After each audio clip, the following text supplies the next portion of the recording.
अगर मैं आपसे कहूं कि आप सिर्फ एक मंत्र बोलकर साक्षात भगवान को जन्म दे सकते हैं, तो शायद आप मेरी बात पर यकीन नहीं करेंगे।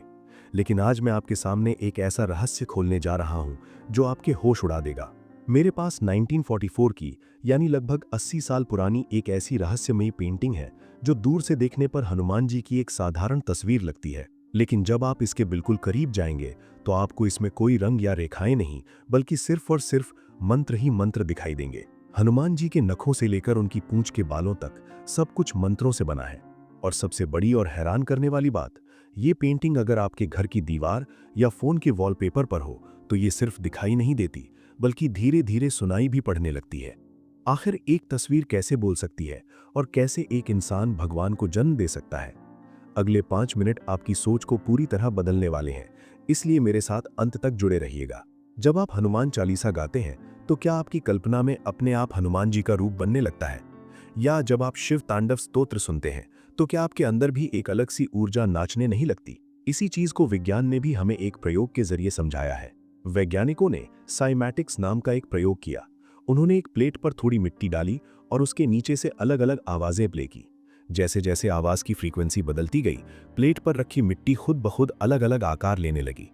विज्ञान ने यह साबित कर दिया कि आवाज सिर्फ सुनी नहीं जाती, आवाज का एक रूप भी होता है, एक आकार होता है जो हमें इन आंखों से दिखाई नहीं देता। ठीक यही महाज्ञान हमारे तंत्र शास्त्र सदियों से समझा रहे हैं। तंत्र कहता है कि आप जिन भगवान को ढूंढ रहे हैं उनका शरीर हमारी तरह हड्डियों और मांस से नहीं बना है। उनका शरीर आवाज से बना होता है, वाइब्रेशन से बना होता है। इसे ही मंत्र देह कहा जाता है। एक पल के लिए सोचिए, जब आप घर में अपने परिवार के साथ होते हैं तो आपको अकेलापन महसूस नहीं होता।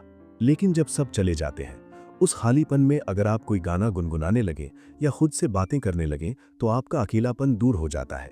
क्यों? क्योंकि आपके अंदर से जो आवाज निकली उसका भी एक शरीर है, एक रूप है जिसकी मौजूदगी आपको महसूस होने लगती है। यही तंत्र का सबसे बड़ा रहस्य है।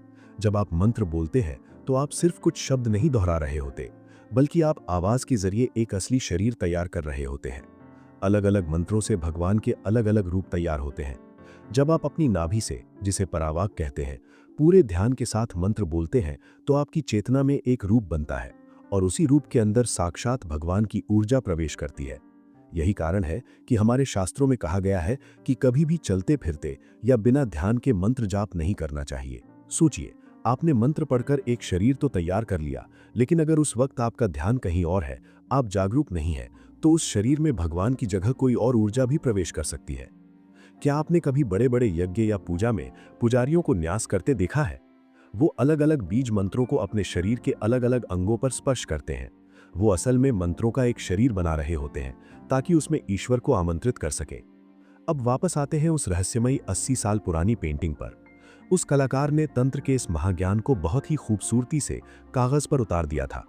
जब आप मंत्र गाते हैं तो आपको भगवान महसूस होते हैं, लेकिन जैसे ही आप अपने रोजमर्रा के काम में लग जाते हैं, वो एहसास खत्म हो जाता है। जैसे खुले में रखा पानी उड़ जाता है। लेकिन अगर उसी पानी को फ्रीजर में रख दें तो वो बर्फ बनकर लंबे समय तक टिका रहता है। उस कलाकार ने ठीक यही किया। उसने हनुमान जी के उस मंत्र रूप को, उस आवाज के शरीर को हमेशा के लिए ठोस बना दिया, उसे कागज पर कैद कर दिया। अब ये पेंटिंग 24 घंटे लगातार उन मंत्रों की ऊर्जा और वाइब्रेशन पैदा करती है। भले ही आप उन कठिन संस्कृत शब्दों को पढ़ ना पाएं, लेकिन अगर ये आपके घर में है तो आप हर पल उस ईश्वरीय ऊर्जा को अपने आसपास महसूस कर सकते हैं।